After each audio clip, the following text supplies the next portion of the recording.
இந்த பவுலில் வந்து நான் 3/4 கப்பு வந்து பச்சரிசியும் 1/4 கப்பு வந்து புழுங்கலரிசி இட்லி அரிசியும் சேர்த்துருக்கேன். 1 டேபிள் ஸ்பூன் வந்து கடலைப்பருப்பு. இது காரத்துக்கு தேவையான 5 பட்டை மிளகாய். தேங்காய் பூ வந்து ஒரு தேங்காய், ஒரு மீடியம் சைஸு ஒரு தேங்காய் அடங்கிறதுனால நான் ஒரு தேங்காய் எடுத்துருக்கேன். 2 மணி அளவுக்கு திருவி வச்சுருக்கேன். அடைக்க தேவையான கல் உப்பு சேர்த்துக்கலாம்.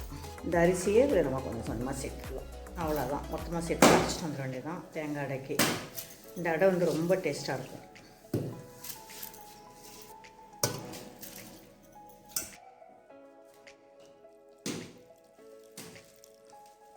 அரை ஸ்பூன் சீரகம்,